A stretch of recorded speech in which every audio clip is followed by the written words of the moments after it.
Hi everyone, welcome to Dave's Bonsai. On today's episode, the 80s are gone, the 70s are gone, the 60s and the 50s and the 40s are gone. It's 37 degrees on April 22nd. Something's wrong.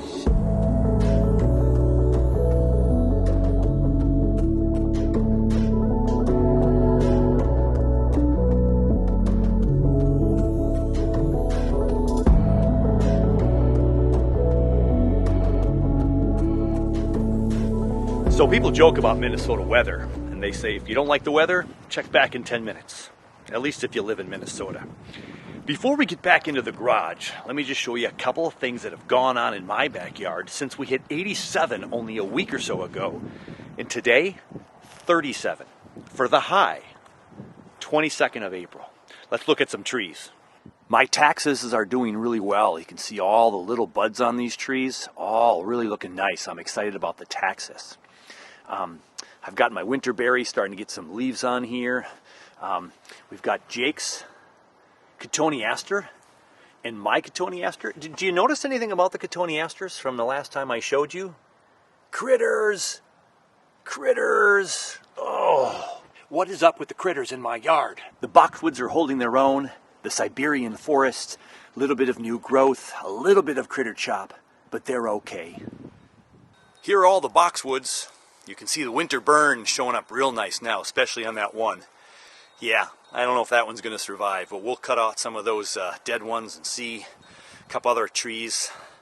A little bit of that winter burn on some of the tips. Really? Every year. So there's my weeping willow. The chop here is from last year. That's a critter chop down there.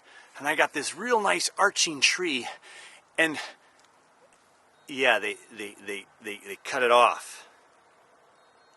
So I just stuck it in the tree, in the pot here.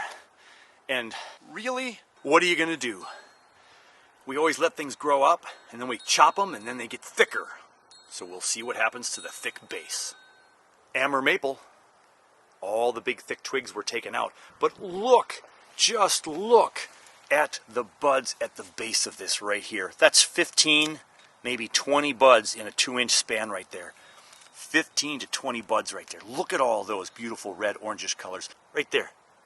That's 9 buds or more right in that one branch spot right there.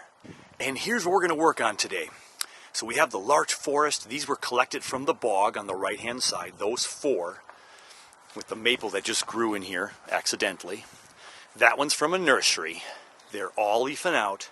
We're going to go back into the garage. We're going to make sure we have everything set up. So you see, I did a workshop today with some of my bonsai friends, and we did a Larch Forest. Turned out great. I'll show you a picture here of the end results of some of the forests. And I got to get the garage set up for me.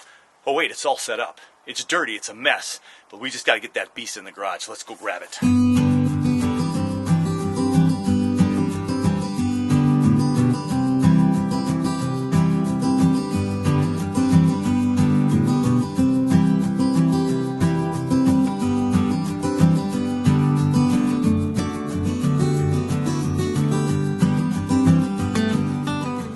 So a big shout out to my friends that took part in the Larch Forest workshop just this morning. So we had Mary and her son Rebecca, we had Jim, we had Joe and her mom and dad, his mom and dad, and then we had Matt. And we had a great time using some larch that I purchased last year. They grew all in my backyard. Part of the 102 larch that I got. You can check out that episode somewhere in one of the corners. We have that one. Here's a picture of some of the larch forests that were a result of the workshop. We had a lot of fun today, and we talked about larches growing in bogs, some of them growing on land, how big they get. So these are bog larches, and I have some more bog larches that I collected 2 summers ago. We pulled these out of the bog. I've got 4 more small ones that'll help give some more size. And we talked about this at the workshop. We don't want all the exact same size tree, right? We have maybe one big primary tree, and then we have a skinnier tree, and then maybe another skinnier tree, a couple the same size. We don't want a row of trees. We want to kind of go stagger the spacing of the planes that they're on, you know, some in the front, some in the back, some in the middle, some in the right, center, left. We've got rocks on here which make this planting really, really heavy, so we're going to remove those. We use rocks and some wire to put our things together today. So I'm not going to put any new wire on this forest today. I'm just going to put the trees and hopefully have the soil hold things down, and then use these rocks again to put them down. But we're going to first take off these rocks, get rid of some of this topsoil, look at our trees, and see what we have to work with. So to start with, I had one leftover larch from last year's batch that is leafing out. Looks good. We have a pretty good root system, so we have that one to work with. We didn't think this one was viable. It hasn't popped out yet, but with larch trees you never know. When I cut into the tip of this tree, there was a little bit of green left, so that could be doing okay. And then I've got these two big trees here, which have a lot of gnarly looking roots. This is from the bog now, and this is how they grow. Really long roots that are reaching from different heights on the tree. A couple of these real long ones we'll cut off. We've got some roots down here to support us. This might sit too high up in a pot, but we'll cut into these and we'll see. So we have those to work with.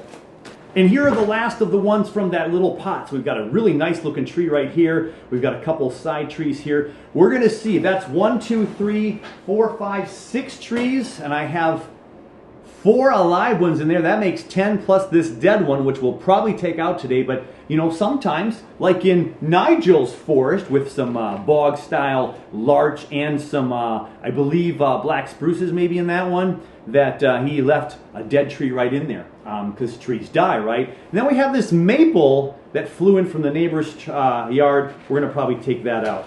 So let me lift these up real quick here. They're just loosely in there because I already took them out today.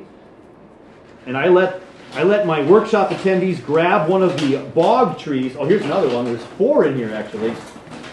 And here we go. Look at all that fun stuff that we have to work our way through. So let's take a look at some trees after we get the top of this pot done, and we'll get some of these in the ground here. Now, one of the nice things of this cool weather, I know we're sick of cold weather, but one of the nice things about this cold weather is that when you repot in the garage, your roots are not going to really dry out from high heat. So we got the rocks off the top here.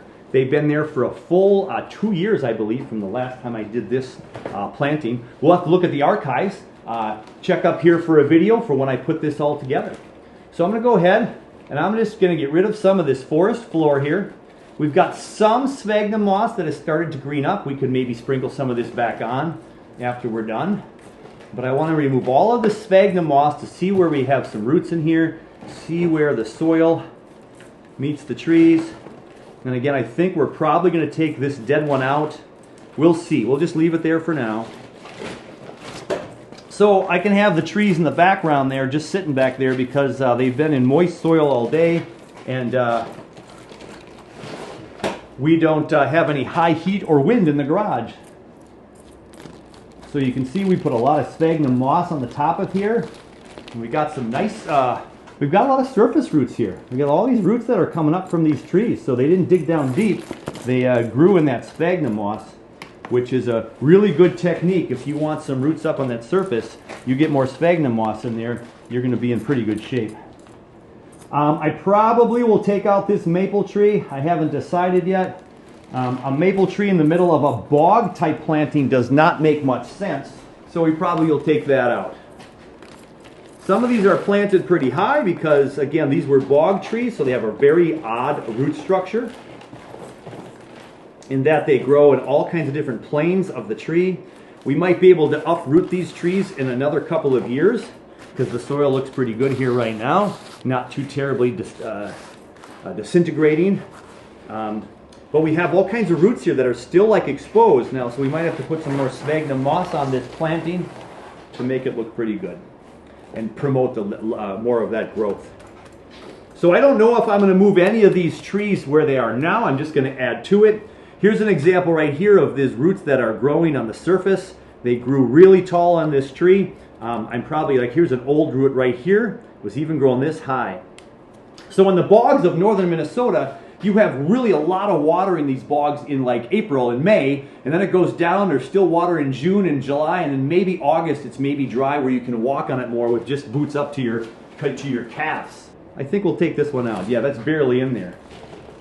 So as you can see, there wasn't a whole lot of roots on that one, and they were all bigger roots, and we chopped it right here. Maybe the chop was just too big and too aggressive. All right, there we go. So maple trees grow really fast. We have a lot of roots right here that'll probably just be fine to repot this thing, and all of that tugging will be no worry for this tree. So I can put this over these other trees, and we have a possibility of another maple tree doing something in the future. I've got the trees off to the right over there, and we're just going to look to see where these trees might fit. I'm not going to do anything with these trees until I see what the other trees do. So I'm going to come on that side now, grab some trees, and we're just going to look for a little bit, okay? So let's peek at these trees. Look at how tall these roots are, right? So I got to see how much of these are viable roots up higher, and we can tap into this tap root. We can cut it out a little bit and see if we can get some roots that will help this one to grow. So in the bogs, these reach down and they go into these bogs, the water recedes, and then all of a sudden the roots expose, and the fine feeder roots are usually typically at the tip, and we have some at the base of this one. So I just have to see if I can maybe make this one a little bit lower to put it down into this pot. So that one could be a lot of work, might not work out. This is a really nice formal upright tree. Again, we have these big roots up here. Now I know I'm not going to keep this one right here. This one's just too high. We're going to cut that one right off. Not losing a whole lot of fine feeder roots. We just know that that one is just not going to be where we need it as far as the root plane. There's a little one right there as well. There. So that could be in the back. When we get that down in there a little bit, we could put a mound of dirt on there and we could have that tree there. So we have to see where these roots are going and where we can maybe cut back. Big old root right there we're going to cut off. And cut that root. We're going to cut off that root. There's a lot of big roots on here. And again, they go way up to here. We're not going to want that long term. I want to find out where this tree ends down here. And then we're going to cut off that bottom section right there. Now we have a little bit of sphagnum moss in here, because when I collect these out of the bogs, I put them right into sphagnum moss so they can get a lot of moisture, and then they're in pumice. And so I collect them. I've collected them in the summertime, which isn't a great time to collect trees. Spring is a little bit better, but they've survived really, really well and put on some good roots. So I have this great big chunky root right here. I don't think that's needed. We're going to cut that right off. And I just have to figure out how high I can go so that cut point will heal. And we've got, I believe, plenty of roots to stick in the ground here. So let's see where we like this tree. Now, I've got this great big one right here. I got one off back here. I think I want this one a little bit closer to the main tree. Get down to the bottom of this pot. Oh yeah, we can put that down there just lovely. I got some thicker branches going off to this side over here, so I think I like that. Right about there. Let me just put some soil there and come back and check it out with you all. Yeah, so I got this real big thick trunk here. This one's pretty thick too, so I want a couple small ones in here. That one's really nice. It's close to this tree, but maybe not too close. Maybe I go even a little closer, depending on what tree I put on next. The last thing I want to try though is this big one. I think this one's a little too big to narrow down, but let's go ahead and see it since I have it in my hands. Let's see where these roots are flaring from, and if this one is going to be a doable tree.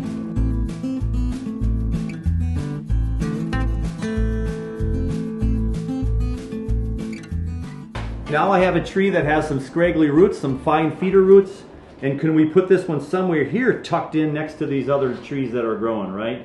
Now this one's a great big full tree, and this one's all kind of thin and gnarly and not a whole lot going on. I don't know if I move this tree somewhere, maybe up towards the front or to the side more. I might need to do that.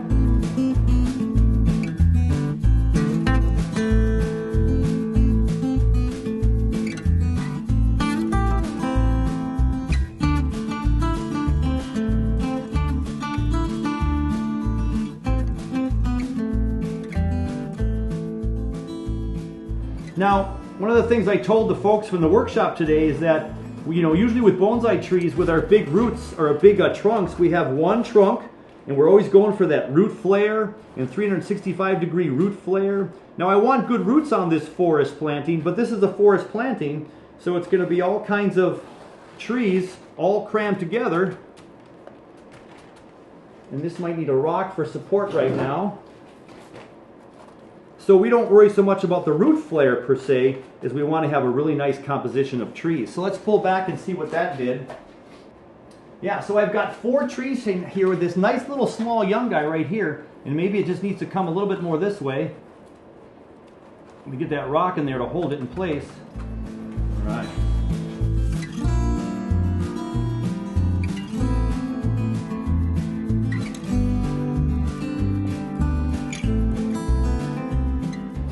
Yeah, that's better now.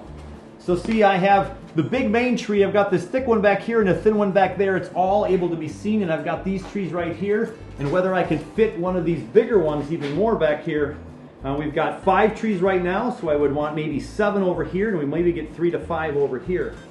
My question is if I put this big tall one up here that has this weird growth pattern, I just put that somewhere here for a very unique tree, and this one might be the one on the edge of the forest that's dying. Or do I put one of these younger ones here, and we have a new tree that wants to sprout up tall, and it's skinnier than this one here.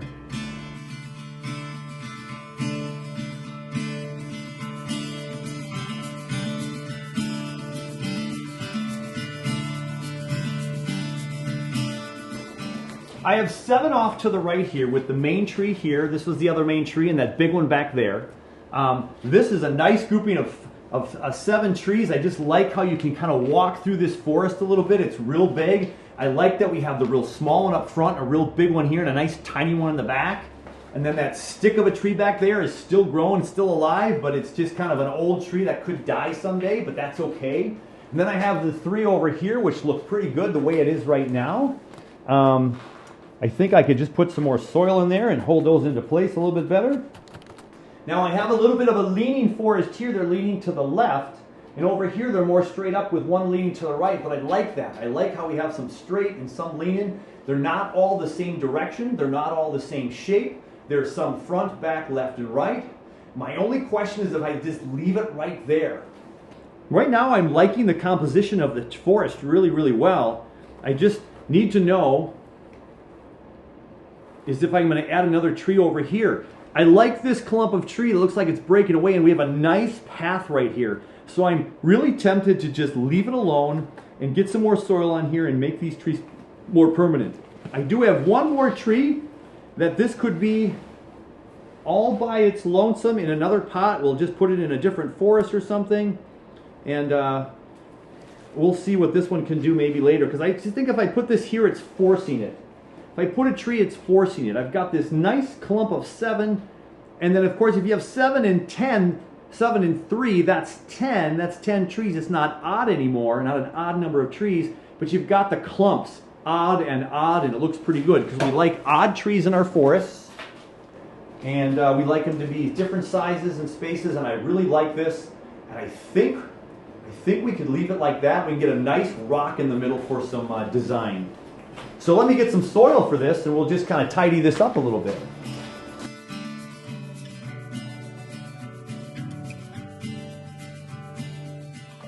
I've made some trims on all the trees, getting them a little bit smaller, a little bit more compact, trying to figure out the design of this forest. This tree is a little bit low. I'd like it higher than these trees possibly. We get a little bit of that conical shape right here of the forest. So I'm going to go ahead and cut this one a little bit shorter. We've got this down here, and we're going to cut this one even shorter and let these other branches grow out. We've got kind of this shorter here, and this front one's also shorter. So we kind of come here, we got this tall height here. If this tree would grow up a little bit, that'll look really nice one day. Got a lot of branches competing with each other. We want this to just stay alive this year, so we're just cutting off some.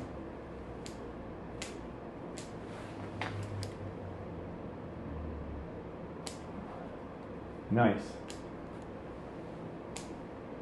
Again, always a little bit smaller on top, although again I want this to become future old growth forest, which would have more of a rounded look.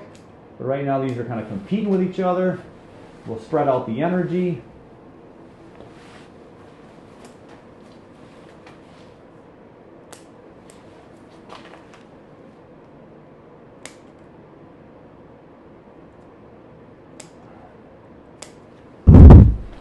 And again, if this tree was a little bit taller up here, it'd be nice, and I can shorten this tree just a little bit. This is one of the original trees.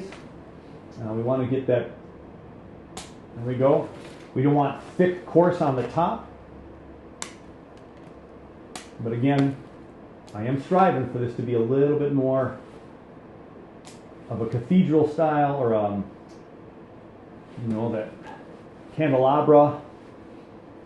And then this one's a little bit shorter than this one now, so I might have to go ahead and get this one down to its next level. I cut this one down to here before. I think we'll cut it a little bit shorter this year. Here we go. As we peak, we probably can take this down another notch.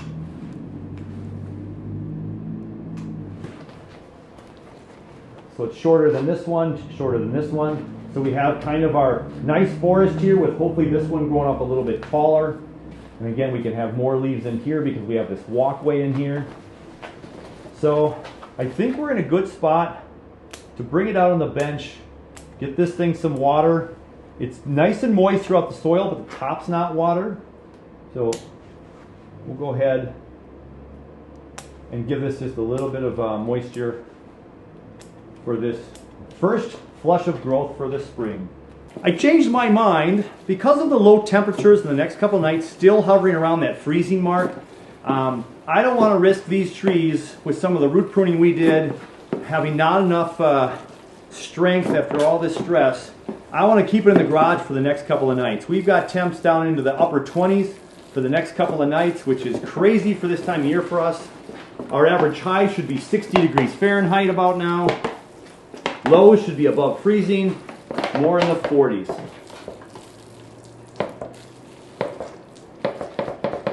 So again, the soil below the new soil was pretty wet. I don't have to worry about saturating it too much. We've got a new planting for my forest, my larch forest with our clump of 5. We moved things around. We took that maple out, and I think this is going to start looking really good over the course of this year. Can't wait to see how much growth it pushes out. Now, I have an enormous mess to clean up. It is a mess in here. My fingers are getting cold, even in the 50-degree garage with heaters going. Let's wrap it up. Hey, thanks for watching. We got more spring repots and a special project this spring I'm going to be kicking off soon. So stick around. Hey, until then, take care of you, take care of your bonsai, and we'll catch you on the next one.